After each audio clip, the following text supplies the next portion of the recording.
What if you were a blind young man living in medieval times, and you were called to a special and future mythological mission to become the wizard Merlin? Robert Treskillard's fantasy Merlin's Spiral series has been reforged into audiobook form, and he's working on a new series to come. This day, Sir Robert himself rides into the studio to share more about his medieval fantasy, roundtables, knights of yore, and the wonderful true king reigning over them all.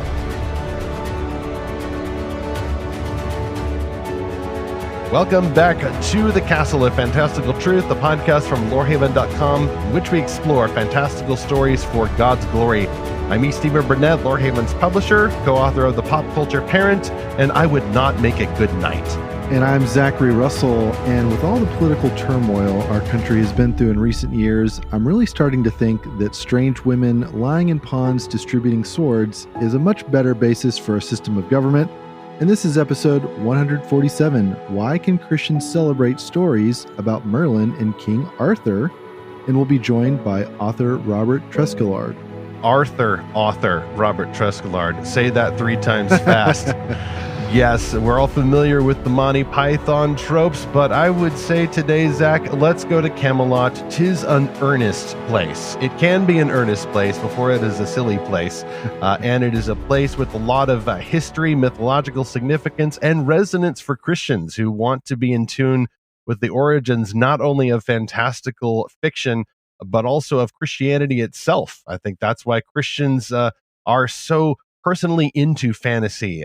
If we know our material, if we've done the research as Robert has, we can tell that these stories have deep roots in our DNA as we're tracing the growth of Christianity beyond the vestiges of the Roman Empire into the British Isles. And then from there, it eventually, several centuries later, gets to where most of our listeners are in the United States. So we have an American author tackling some British legends. He's adapted them for the Merlin Spiral series.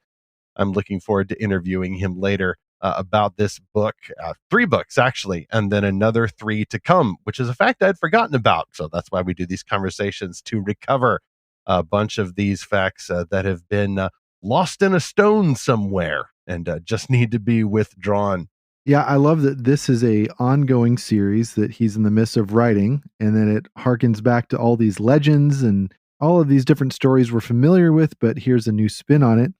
And you may be wondering, dear listener, why go into a story about Arthur? Is that really fantasy? Well, Robert's stories have werewolves in them, and apparently so does the real legend of King Arthur. There is almost a throwaway mention in a Welsh legend, according to Robert, that mentions an army of wolf heads. And so he's got that element in his stories, so that makes it even more spicy. It's a secret Halloween special here. Halloween in January, if you're pining for that future holiday.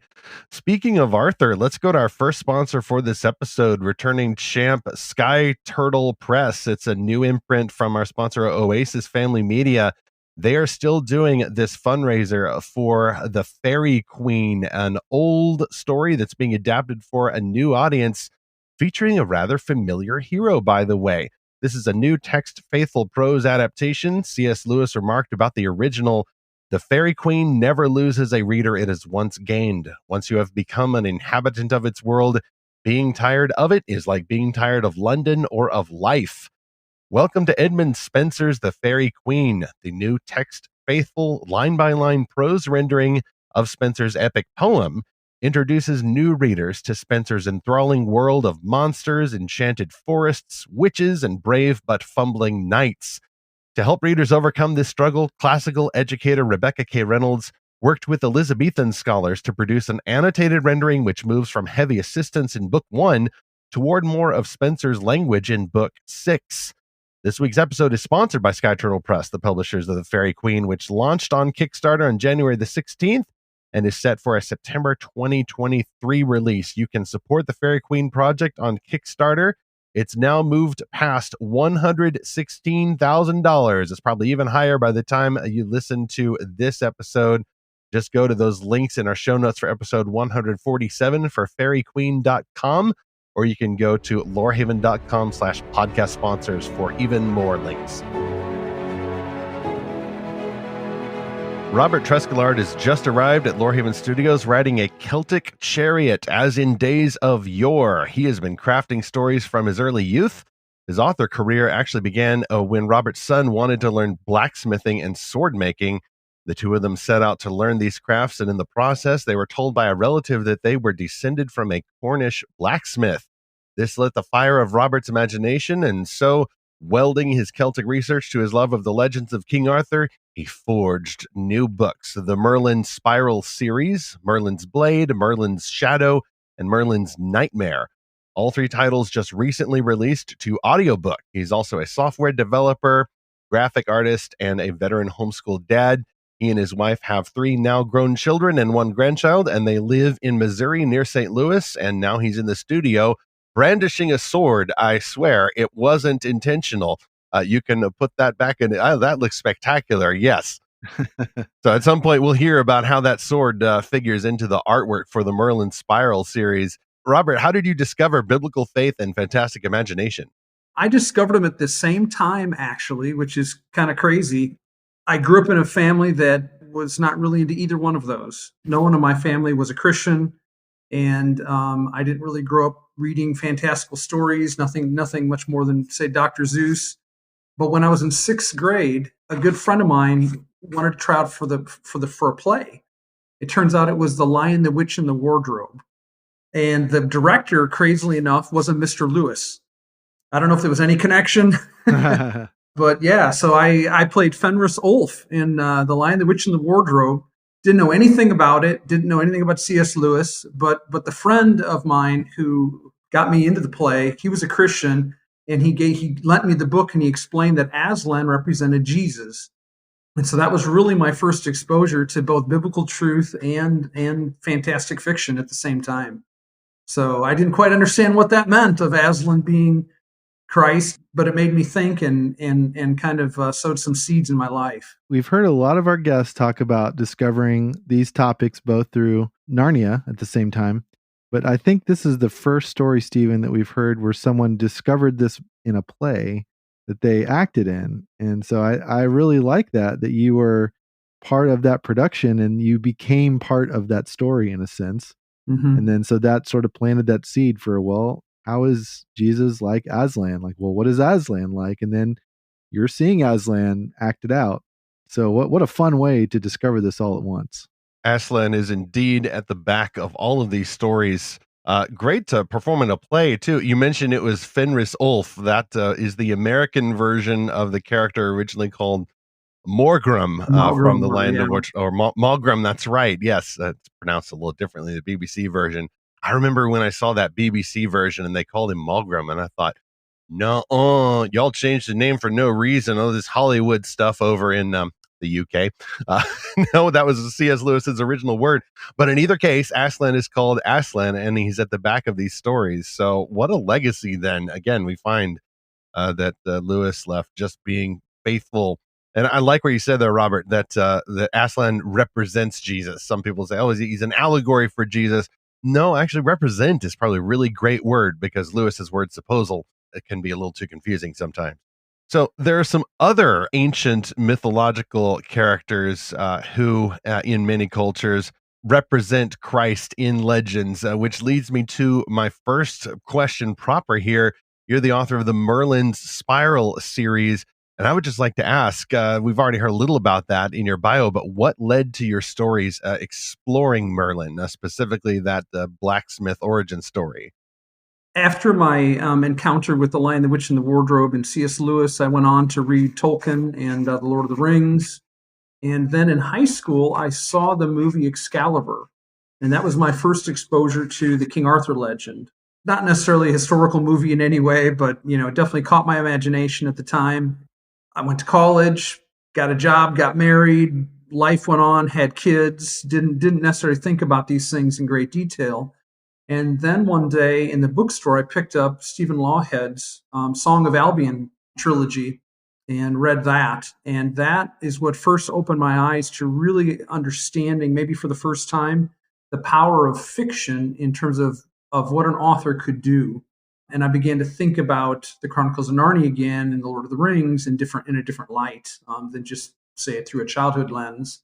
And so then I went on to read Stephen Lawhead's Pendragon Cycle, his King Arthur series, which was excellent. And I followed a very historical, in terms of Geoffrey of Monmouth, Mallory sort of approach to the legend.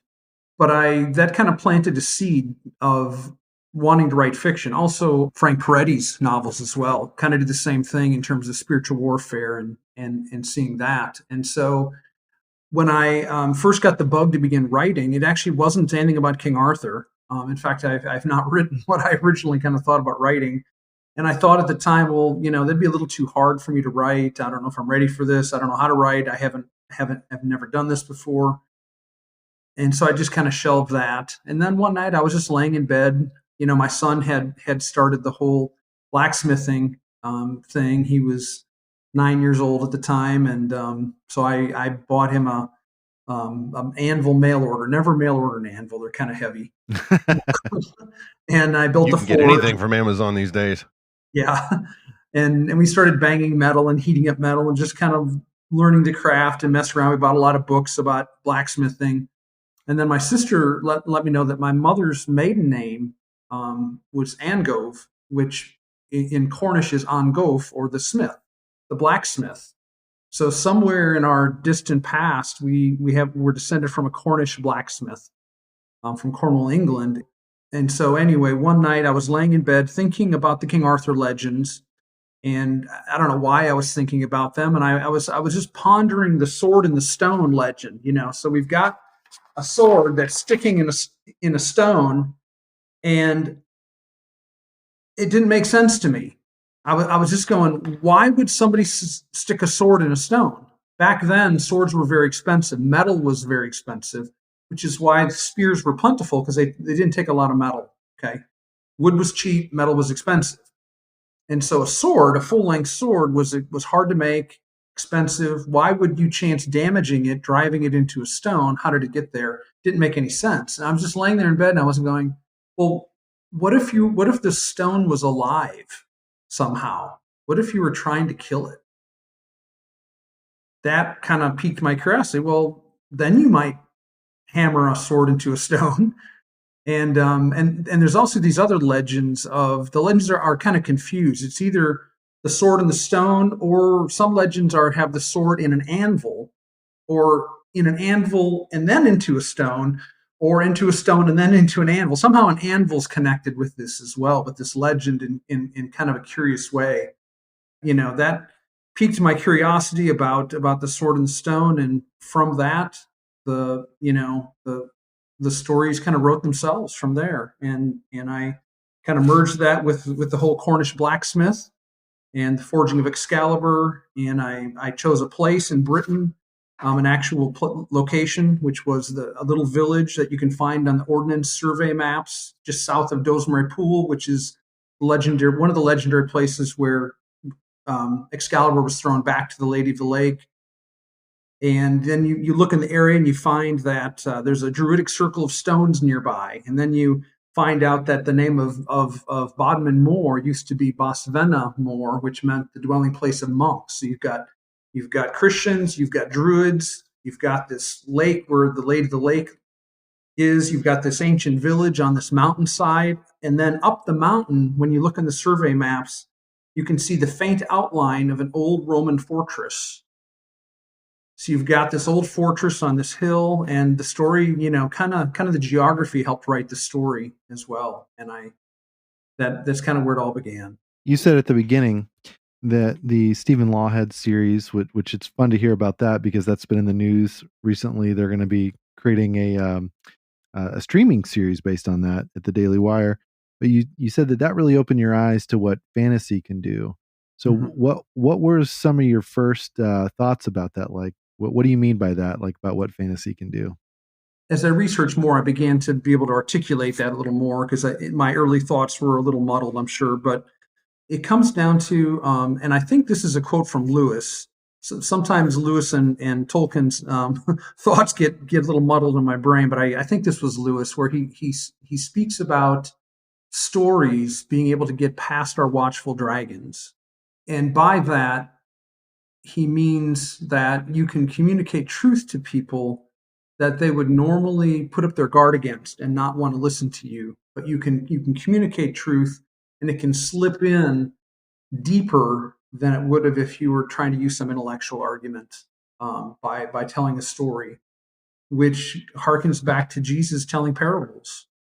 That by telling a parable, he was able to drive home points to people that intellectually they would have just not even listened to and walked away, probably, if he had just tried to lay out some intellectual argument. But by like telling the story of the prodigal son, he just put a knife in the heart of the Pharisees at the time, which would have followed certain. I'm mixing two stories there, but the the prodigal son story of not receiving those who are seeking forgiveness. Stories like that turn up iconic, whether it's a biblical parable, biblical narrative, or a legend from UK's possibly legitimate history. I like how you tell the story. I've heard it before about you forging the sword. In fact, I got to tell you, this little mini series we're doing on the podcast is partly inspired by that. We're calling it Forging Fantasy because we just so happen to have several guests in a row who are creating fantasy in different ways, not just on the printed page, but with a TV series or an ancient poem from the 1590s now brought forward into a prose adaptation. And then you, of course, with not just the Merlin Spiral series or the Forging of the Sword, in fact, the very sword that appears on the covers, but also this audiobook version. You said that just came out, I think, within the last couple of months. It's kind of reborn there. All three books of the Merlin Spiral series. Yes, and the narrator, we were given three choices of narrator. One of them was Simon Bubb, who's a fantastic British voice actor who has done some of Stephen Lawhead's novels, his Bright Empire series. And when we heard him do different languages and accents, and he was just really good. And I knew we needed that for my series because I've got, Cornish speaking people, I've got Picts, I've got, people from Norway, I've got Scots, I've got, Germanic peoples, and there's a whole lot of different voices, and I have lots of characters, and he does a great job differentiating the voices, and it's just fantastic to hear it in an English accent too. And a lot of Americans reading my novels, they can sometimes not hear a British accent, and part of that is because I didn't try too hard to do that, because my books are from 400 500 AD, and so that accent didn't exist back then. So I wasn't necessarily trying to recreate a British accent. However, it does give a feel when Simon Bubb reads it that this is a British novel. So, and people like that, and I think that adds to it. And the novels have a lot of Welsh names, a lot of Welsh place names, a lot of things that could trip readers up. But when it's read to you, all that disappears. And I have a lot of poetry. I've got songs. I've got prayers. I've got things that sometimes a reader might also trip over. Like some people skip over Tolkien songs, say. But when it's read, it's just so much easier. You don't feel this is something I want to skip over. You just listen to it, and it comes across in a much more beautiful, natural way. So I'm really enjoying the audiobooks.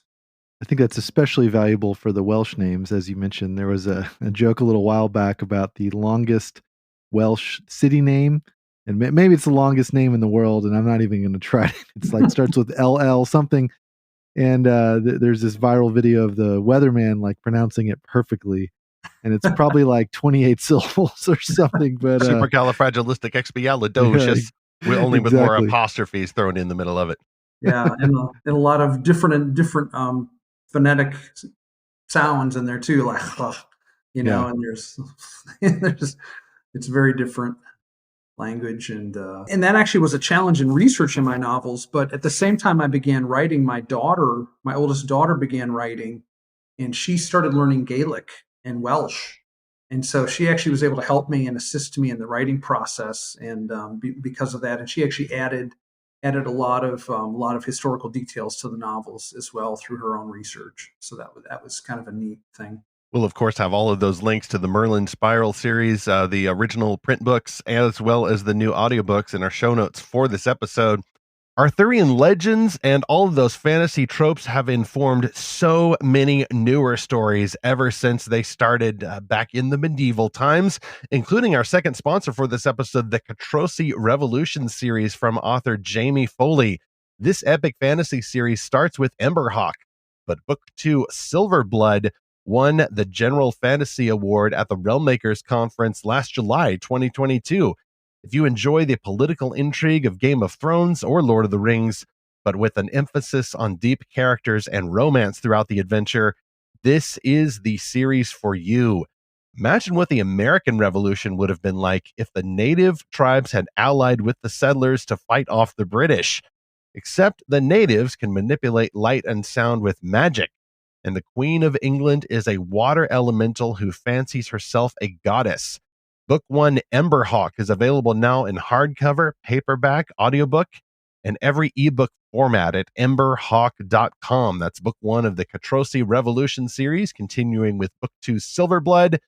Go to the show notes for episode 147 or to lorehaven.com/podcast sponsors to learn more.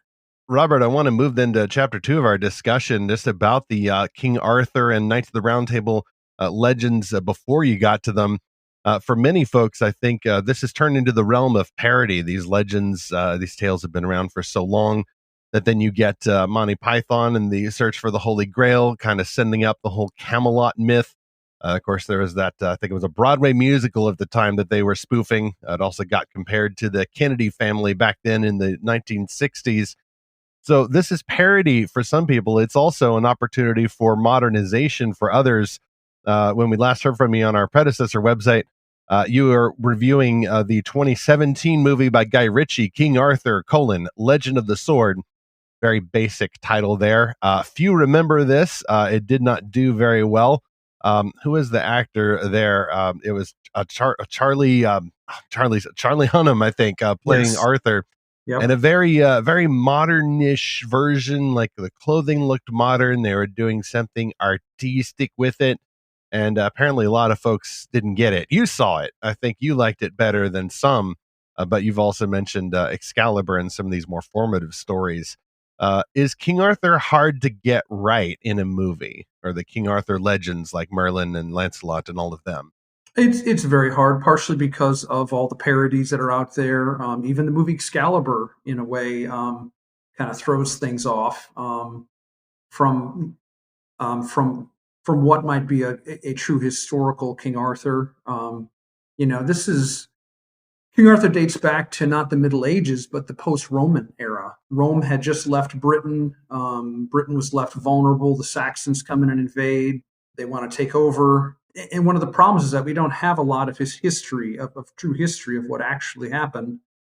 And some of the sources that should have named King Arthur did not name him, but instead just spoke about a Duke of Battles, a Dux Bellorum. And then later on, he was named as King Arthur.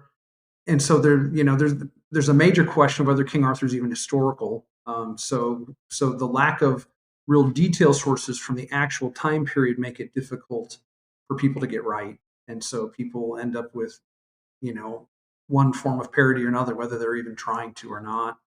And then everyone assumes, like Merlin is a magician, say, but if you go back to the original Welsh legends, he's more of a prophet, more of a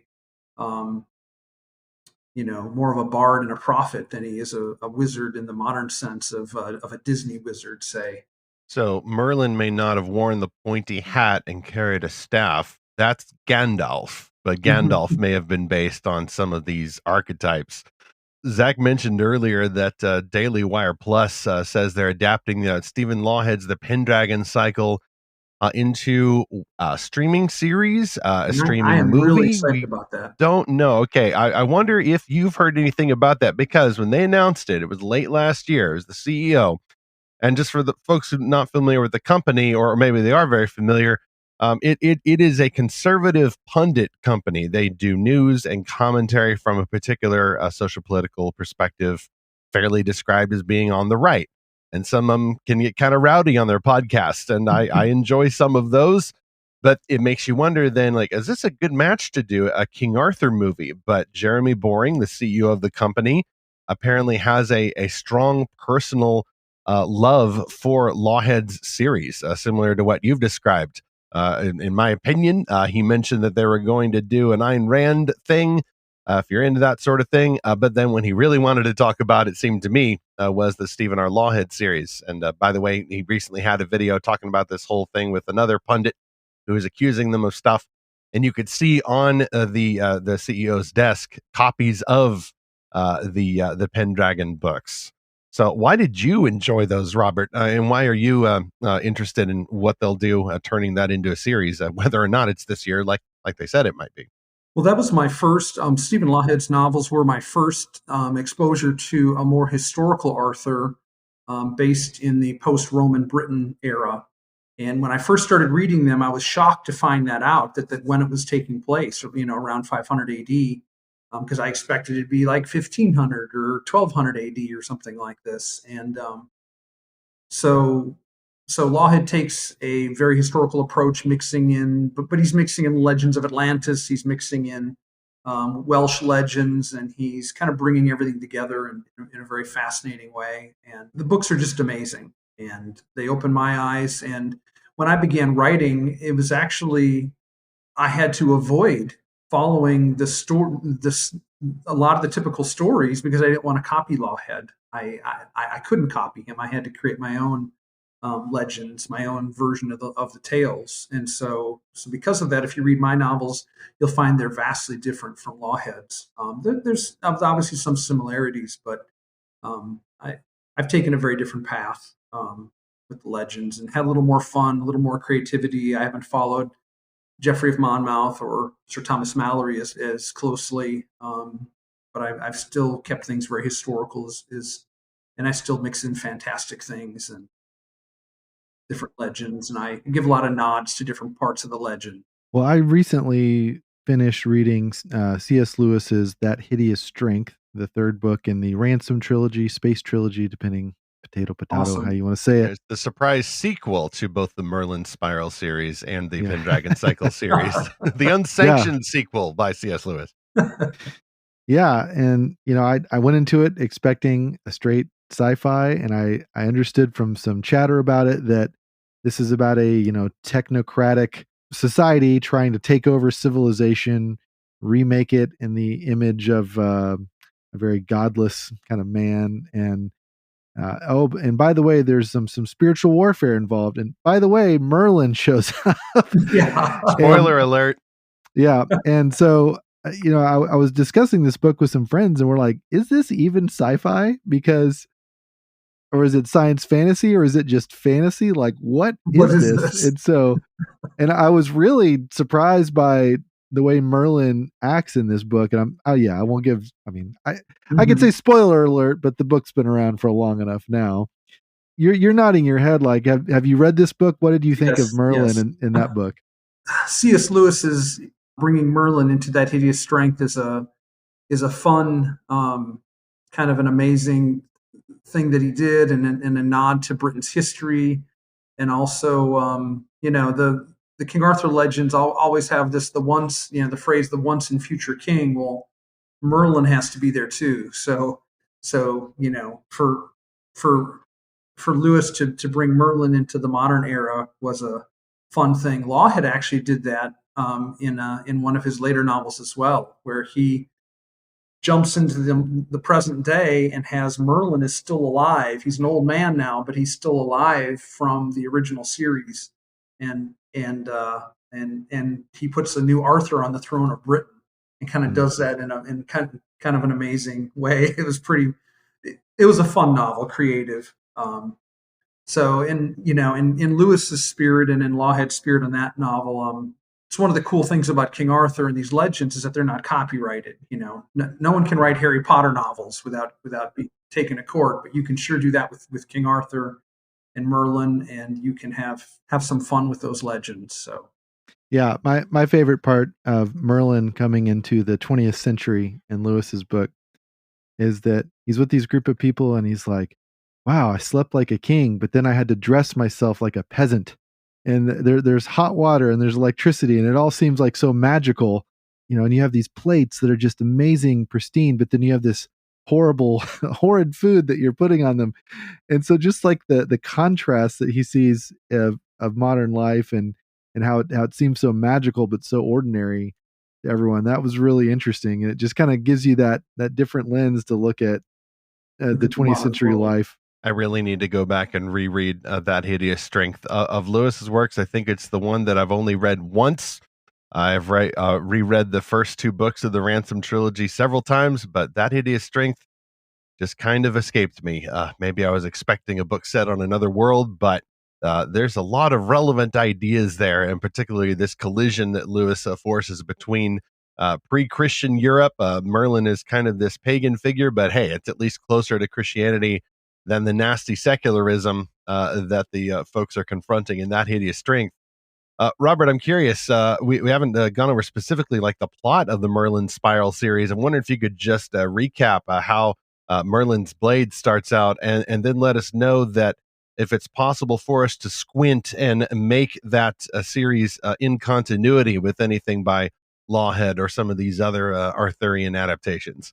No, it kind of stands on its own, and I just have taken a different approach, and I'm still revealing secrets that are planted in the first. I planned out 6 books from the very beginning, so I'm able to foreshadow in book 1 things are going to happen in book 6, things like this. So that's been kind of fun to be able to do that. But so back to me laying in bed thinking about the sword and the stone's alive and in some way, and you're trying to kill it. Well, what can a stone do? You're holding, it's a rock, okay? So I came up with, so the stone glows, and anyone who sees its glow becomes enchanted by it. And so the druids are using this stone to enchant the people. And then where does the stone come from?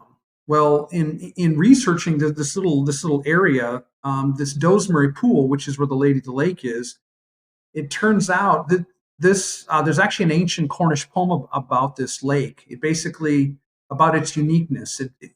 The Cornish poem says something like, "No stream fills it, and neither does the stream leave it," or something like this. It's kind of like a lake, just kind of like a hole in the ground. And so it turns out that astrophysicists think that this lake was formed by a meteorite. At some point in the history, sometime in the past, some meteorite came down and crashed into this place and formed a crater, which then filled it with water. And so that's how that was a perfect origin for the stone. It is actually a meteor from outer space. So in some sense, my novels are actually science fiction. You can think of it that way. There's this cultural, at this time of Britain, Christianity has been established throughout most of Britain. Began in Ireland with Patrick. There was smatterings of Christianity throughout Britain before, but then Patrick was taken as a slave to Ireland, came back, received training in France, decided to go back to Ireland and be a missionary to the people that had enslaved him. Well, all of Ireland became Christian, and then Ireland began sending missionaries over to Britain. And so the first missionaries to Cornwall were actually from Ireland, and I actually have a song about that in Merlin's Blade. The Romans also didn't like the Druids. The Druids were kind of the priests, the physicists, the scientists, the philosophers of the age, and the Romans didn't like them, and so the Romans came and slaughtered many of them, and they went to their sacred isle and cut down all the sacred groves and burned everything. And so the Druids kind of got a double whammy. Christianity came over from Ireland and took over the whole island. Like St. Columba went to Scotland, and we had missionaries in the main part of Britain. And then the Romans had decimated the Druids as well. So at the time when my novel starts, the Druids are very much weak. And so the stone appears, and so it would make sense that they would want to use it to try to regain their power. And so a lot of the novel of Merlin's Blade is a cultural clash, which is very similar to what's happening today in many ways.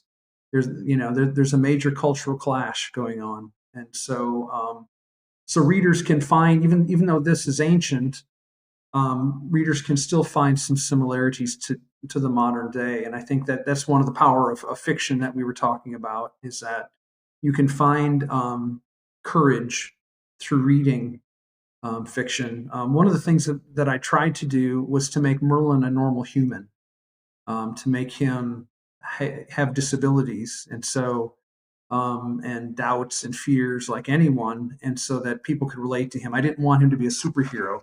And some people haven't liked my novels because I didn't make him a superhero, but that's kind of, I guess, neither here nor there at this point. But the stone then enchants anyone who sees it. Well, how could Merlin, what can I do with Merlin that would make him immune to the stone? Well, I can make it so that he can't see the stone. So I made him half blind, which I actually didn't want to do because Lorehaven has a period of his novels, his King Arthur novels, where Merlin is blind for a brief period.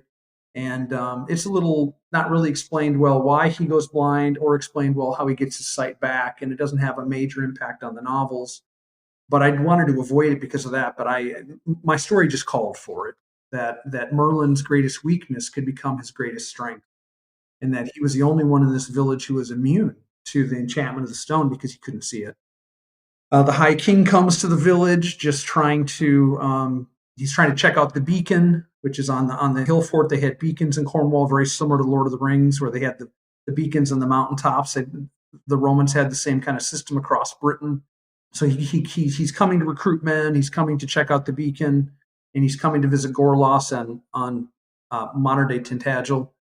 And so now we have the High King, we have the Druids, and this clash happens, and so that's kind of sets up the end of the novel and what happens there. And by the end of the novel, setting up book 2, Arthur is on the run. Actually, no, Merlin's on the run protecting Arthur. Arthur's just 2 years old, and that sets up Merlin's shadow. And so they travel north, and they end up being slaves of the Picts. They end up then going much further than even Scotland to save Arthur's life as well. So I don't want to give away Merlin's shadow much, but Merlin's shadow I describe as one desperate journey, 2 choices, because Morgana is trying to make a decision too whether she's going to. You're actually kind of following her journey as well through Merlin's shadow, and she has to make a choice what she's going to do with her life, whether she's going to follow the Druids and want to destroy Merlin or change from that path. And then Merlin is dealing with doubt because of his suffering. And then Britain's future hangs in the balance of those decisions that are made in that novel. And then Merlin's Nightmare. I know you guys, this is just audio, but I've got the books here. So Merlin's Nightmare takes place 16 years later. Arthur's now grown, and I'm transitioning to Arthur being the main character then, setting up the Pendragon spiral, which is I'm still working on Arthur's Blade, writing the last battle right now. So it takes discernment to sort all of the meanings of Merlin. What do you do about wizards? What do you do about the Arthurian legends? How does this longing for a king reflect our longing for King Jesus? And where are some of the idols that sneak in even to these old legends and to the newer adaptations of fantasy? Which brings me to our third sponsor. It'd be me once more, the nonfiction book with the dragon on the cover, The Pop Culture Parent. I got to co-author this resource with my co-authors Ted Turneau and Jared Moore, released a few years ago, but oh, how it matters now to engage popular culture with an eye toward training your children. Popular culture is a messy mix of common grace themes, truths, and beauties and goodness that can only get there because God has made the universe that these storytellers are playing in, but also idols. Doing a Genesis study at my church, and we are going through Genesis 3 now about the fall. Popular culture has some good stuff in it, but it is also fallen. Human hearts take these good things God has put in the world, and we are fulfilling our calling to make stories using God's stuff, but we are twisting these ideas into idols that serve our selfishness rather than glorify God. But popular culture should start out as an act of worship and conversations that we can have one with another. It takes discernment. It takes biblical worldview to train your kids to ask what we recommend 5 questions to go through any item of popular culture. You adapt them for younger kids, older kids, or teenagers, depending on their age appropriate level. That's what we train you to do in the Pop Culture Parent from New Growth Press. You can get more information about this nonfiction resource in the show notes for episode 147, or go to lorehaven.com/podcast sponsors. So it's been a while since we've spoken, Robert, and I sort of got told as if for the first time that there will be then 3 more books, but I now know that it is a different series name. So we've had the Merlin spiral, but now we have the Pendragon spiral, and it's sort of Yes. a sequel trilogy then that you're working on? Yes, in fact, it picks up just 2 hours after the end of Merlin's Nightmare. So Okay. they're kind of cheek by jowl, the series, perfect continuity.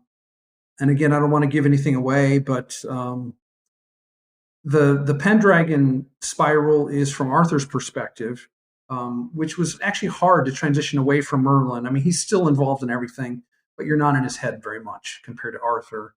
But Arthur is a little more of a reckless, go get him kind of a person, and so that dynamic gives a different feel to the novels.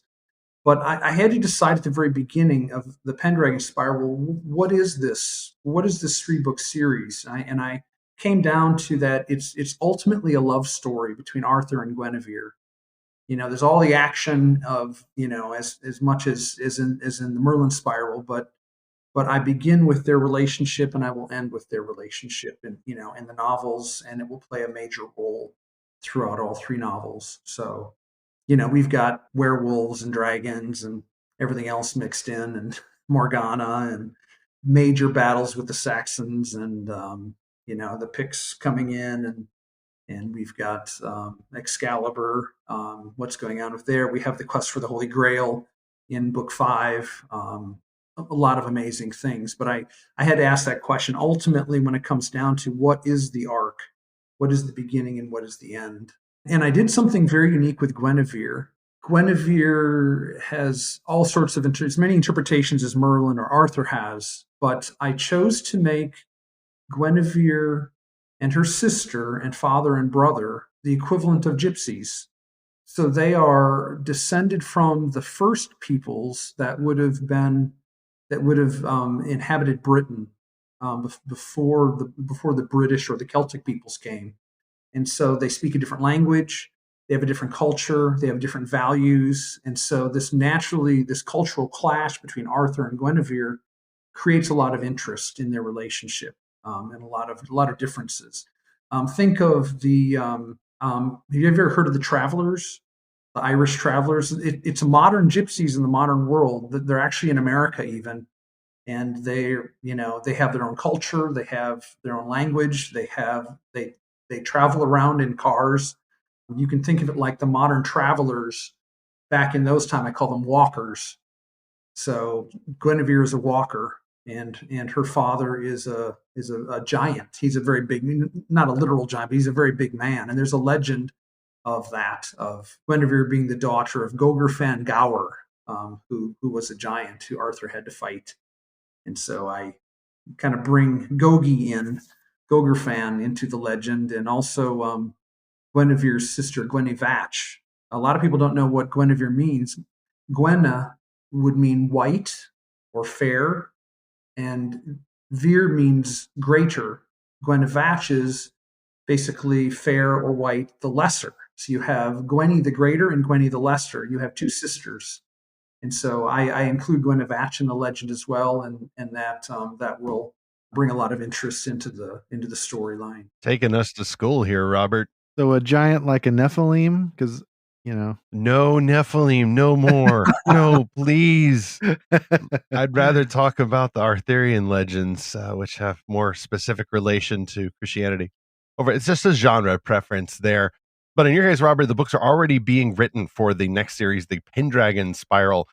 Do you have any titles or pending titles that you would want to reveal? Any particular publication dates or even years that you can talk about as we discuss what's next for the series? Arthur's Blade. I'm on to the last final battle. So it's a great novel. Merlin's Nightmare, the 3rd novel from the Merlin Spiral, got a little dark. Gets a little dark. They're fighting werewolves, and it's just the title Merlin's Nightmare kind of reveals that. Well, Arthur's Blade, which is the first book of the Pendragon Spiral, is a little lighter again. There's a lot of bad stuff that happens, but it's not quite of a horror novel as say Merlin's Nightmare was. And there's just a lot of fun that happens, a lot of interesting, fun things that happen. I use the word fun, not the way the world does, I guess, but stuff to keep the reader turning the pages. it's more like Merlin's Blade than Merlin's Nightmare. So it's the beginning of a series. I try to assume the reader's coming in knowing nothing and setting everything up, giving nods to the legends throughout, and again, there's a love story there, and everything that could go wrong goes wrong between Arthur and Guinevere. Absolutely, everything falls apart, and Guinevere goes off one direction, Arthur goes off another direction, and yet they come back together at the end of the novel for this final battle against Morgana and what happens there. And I'm bringing in a fun little legend. Have you ever heard of the Sword of Saint Michael or Michael the Angel? Yes, just recently there was a meme that got around about someone supposedly trying to steal a statue of that, and then he ended up getting trapped by the sword or something like that. You got impaled by it. You got impaled by. Okay, so yeah, so it gets a little darker in this meme. Well, what I'm talking about is something a little different. There's a strange phenomenon of like 7 different holy sites that are in a straight line from Ireland all the way to Israel. And they're all named after St. Michael. They're like 7 of them in a straight line. So they call that the Sword of St. Michael. And one of them is St. Michael's Mount in Cornwall. There's a St. Michael's Mount in France as well, very similar. It's spelled a little differently, but that's essentially the name. And then you remember from Star Wars, the more recent movies, where the place where they filmed Luke Skywalker's home. Yes, Act 2 or some, Act 2 or something. I think they call it. It's an Irish Isle or Scottish Isle. It's an Irish Isle, and it's again, it's a It's dedicated to. It's a monastery dedicated to Saint Michael.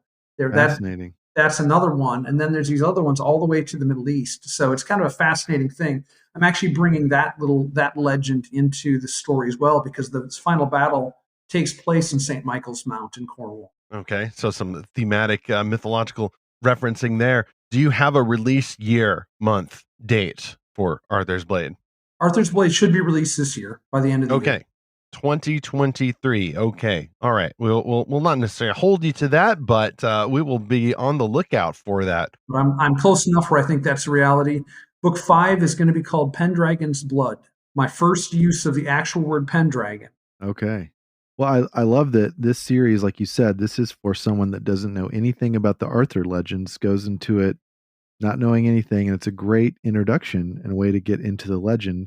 Because, yeah, as you said, there's so many different interpretations that it can be a little intimidating to try to look into this a little bit. Like I said, even with Lewis's Merlin, there was so much that Lewis was trying to put in there. I'm like, how do I even decipher any of this? Because Lewis has obviously done a ton of homework on Merlin. So, and I felt like I just got thrown into the deep end with everything they're saying about the Pendragon and Logris, and I'm like, what is all this? So I love your approach of just kind of welcoming people into the legend. And then book 6 is called Morgana's Hour. Oh, okay. So focusing on our villain here, Zach, what's interesting there to me is that I was first introduced to Morgana, I guess Morgan Le Fay, same difference, because she's also a DC villain.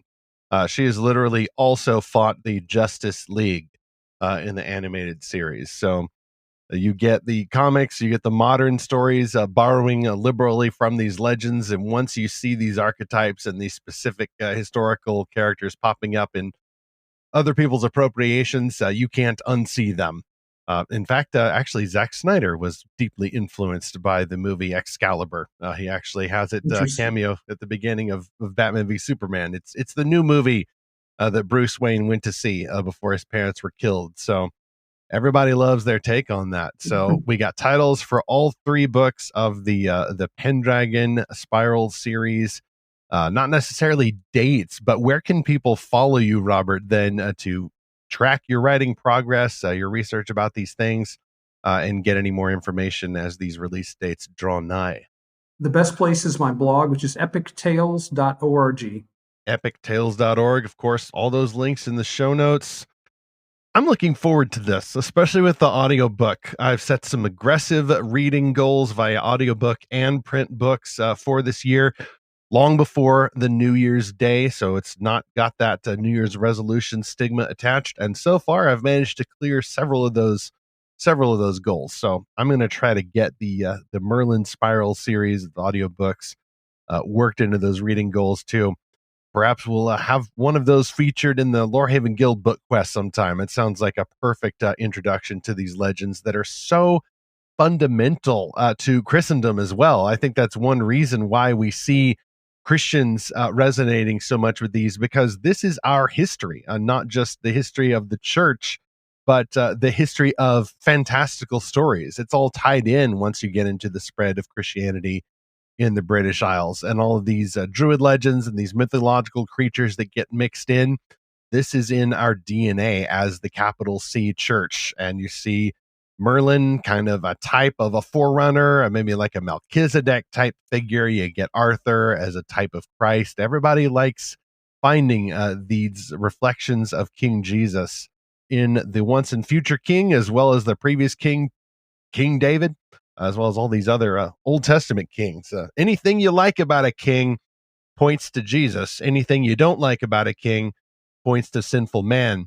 But we get to look forward to the return, not of Arthur, although wouldn't that be great to actually have King Arthur reigning over Britain in the new heavens and new earth if he was a real person, but King Jesus reigning over the entire universe with everybody else as a king or queen under him. Robert, thank you so much for riding into the studio. I hope the chariot parking was to your liking, and I look forward to seeing what's next for the Pendragon cycle series to come. Thank you all very much, and I appreciate being here. And just want to clarify, Lawheads is Pendragon cycle. My next one is Pendragon Spiral. Pendragon Spiral. There you go. Yep. There you go. But everyone should be looking out for Stephen Lawhead's movies coming out of his Pendragon cycle. That is, I'm absolutely amazed that that's happening, and it gives me hope that maybe 20 years from now, some young boy who's reading my books now will grow up and want to make mine into movies. So either way, more Arthurian goodness to come. Well, our thanks to Robert for joining us today for the interview. I like this point, Stephen, about how fantasy gives us that chance for watchful dragons to be snuck past, that we can have truth in stories. And of course, that's what we're all about on this podcast. And so to you, our listener, I would love to know, what are some truths that you have found through the King Arthur and Merlin stories? This is not necessarily my fandom, so I'm not too familiar with how these stories portray truth. And of course, it's about a Christian king, King Arthur, at least in legend. And so there's a lot you could talk about there, but I would love to hear from you. So send us a note to podcast@lorehaven.com or tag us on social media and let us know how you have discovered truth in these fantastical stories. Make sure you subscribe at lorehaven.com as well. That's the best way to get all of our content that is coming out. Increasingly, Zach, are able to have something new almost every weekday of the week at lorehaven.com. The new podcasts on Tuesdays, articles on Thursdays, and then new book reviews of exclusively Christian-made fantastical or sci-fi books, any of those kinds of books on Fridays. That brings me to our Lorehaven mission update. Last week, we had Elijah David's article about the magician's nephew, a very personal, very well thought out, and by which I mean that I was weeping some manly tears during the editing process, because he was talking about Aslan's line to Diggory in The Magician's Nephew, that grief is great, and that only Aslan and Diggory at that point in the newly created world of Narnia know that for a fact. Really great reflection there. One of the best articles we've had, I think. Friday, we had our review of a book called A Crown of Chains. It's one of our Friday reviews. Coming up, moving into February, we have just finished our book quest for Prince Caspian in the Lorehaven Guild, which is our exclusive Discord fan community that you can access by subscribing at lorehaven.com. On February the 1st, Tisha, our book quest guide, is starting our next book quest for a book called Rose Petals and Snowflakes.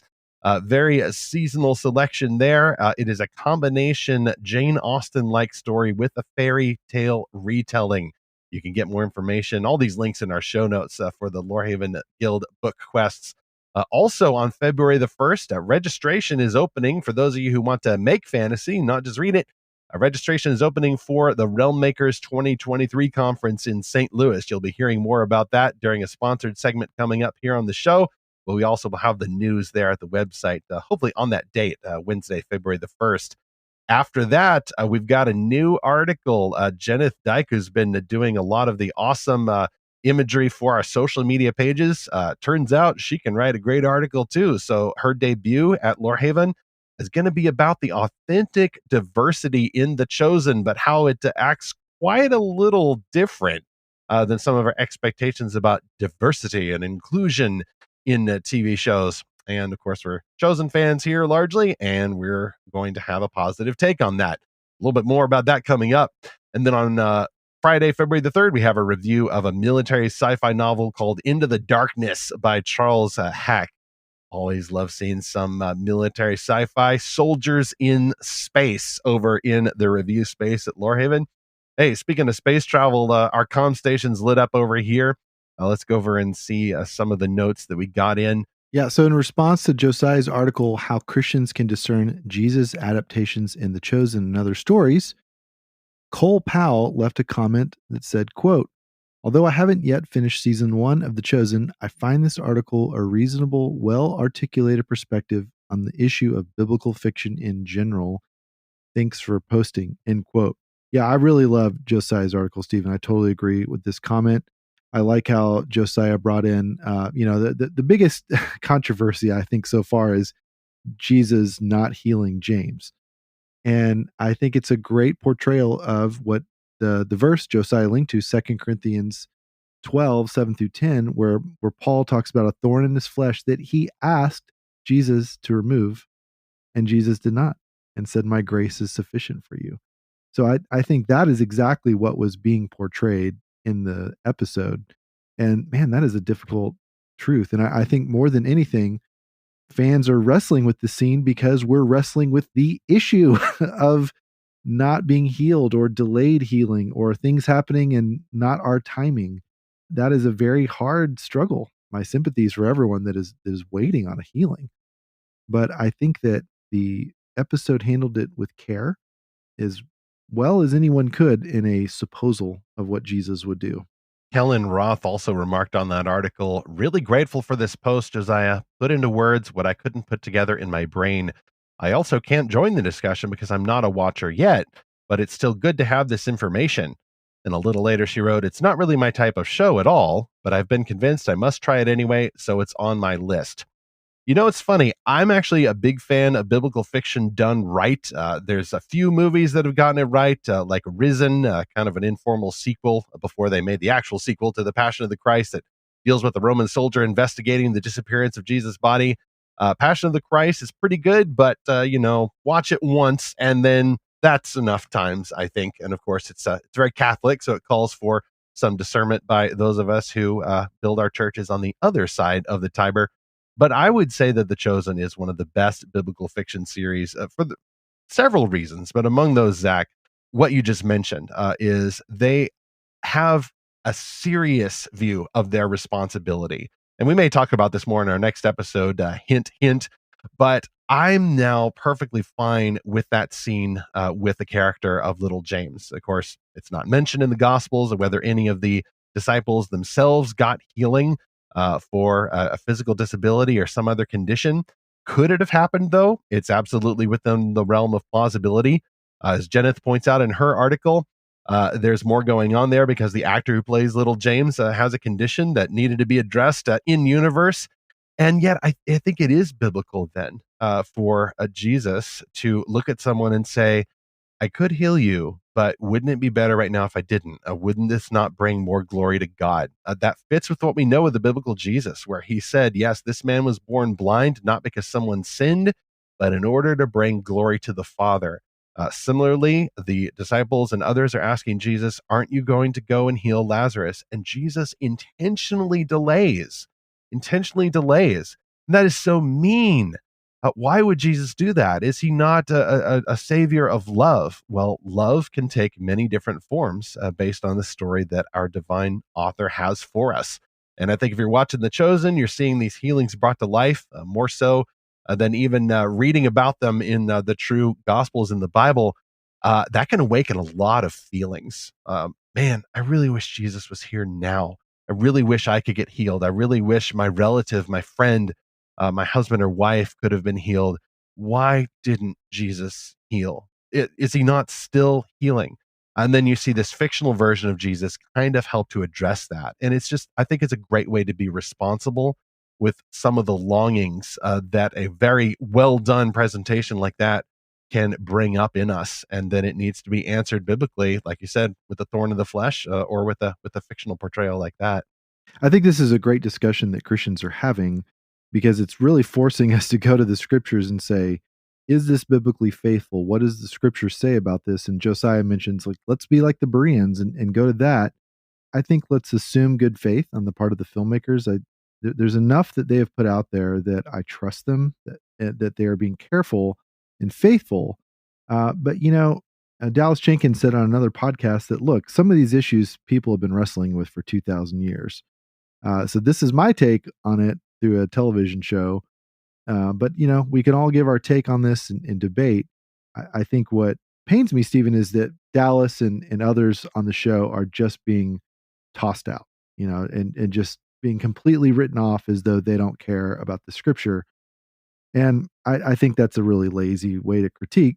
I think it's fine to disagree, though. There are some things in the show that maybe I don't totally agree with, like some of the more modern language and expressions. Well, that's a stumbling block to people. Yeah, clockwork, for example, which is kind of funny because there's at least one translation, the King James Version, which at one point had the phrase "fetched a compass" to mean like go by a circuitous route. Yes, and like there were no compasses back then.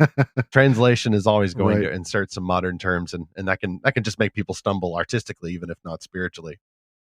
Zach, this article from Josiah, and I can go ahead and say with some measure of confidence, Jeneth's article as well, got a lot of comments on our social media. We thought about trying to handle those here in the comm station, but we just need a whole episode to work through these. And that's next on Fantastical Truth. The Chosen Biblical Drama Series is headed back to theaters to conclude season 3. Haven't got my tickets, am going to. Somehow this season above all, though, we've seen a lot more criticism of this show. Zach, folks have been blocking me on social media in their determination to spread some of the myths that they have heard about The Chosen and some of the bad doctrines that they're spreading about the purpose of fiction altogether. Are these creators trying to replace the true Jesus with a TV Jesus? Are they not adding to scripture and supplanting the local church? And of course, yes, I'm going to go here. Is this Mormon propaganda? We're going to return to this fantastical adjacent series to explore the purpose of biblical fiction a little bit more again, but mostly we're going to debunk some of the misunderstandings and just plain lies about these kinds of stories. I'm hoping we can also get some guest stars from our Lorehaven creators in our next Fantastical Truth episode. Meanwhile, King Jesus reigns above all. As I said in our conversation, any lowercase k king whom we appreciate points to that future reality. I always go kind of eschatological in these wrap-ups for the show, but that's because I'm always trying to think about how we're looking for Jesus. These stories point to him. Any of the king's nastier deeds do not. Those point to human sin, so we just get a little bit of the gospel there. Humans sin, Jesus does not. Jesus is perfect. Even King Arthur had some sin in his life. We can look forward to our reigning king, King Jesus, whether or not Arthur gets a smaller throne in the British Isles as we continue to seek and find Jesus' fantastical truth.